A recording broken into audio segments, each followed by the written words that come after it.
Calon Wakil Presiden, Cawapres, nomor urut 2 Gibran Rakabuming Raka mengaku akan melihat terlebih dahulu putusan Dewan Kehormatan Penyelenggara Pemilu, DKPP, yang menjatuhkan sanksi keras terhadap 7 komisioner Komisi Pemilihan Umum, KPU.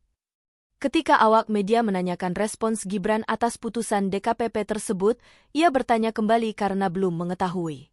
Setelah dijelaskan bahwa sanksi tersebut menyangkut tindakan KPU yang tetap memproses pendaftarannya sebagai bakal cawapres Prabowo Subianto pasca putusan Mahkamah Konstitusi, Gibran menyatakan akan memeriksanya terlebih dahulu.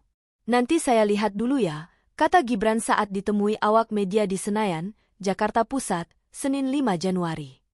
Peringatan keras terakhir kepada Hasyim Asyari. Download Tribun X sekarang, menghadirkan lokal menjadi Indonesia.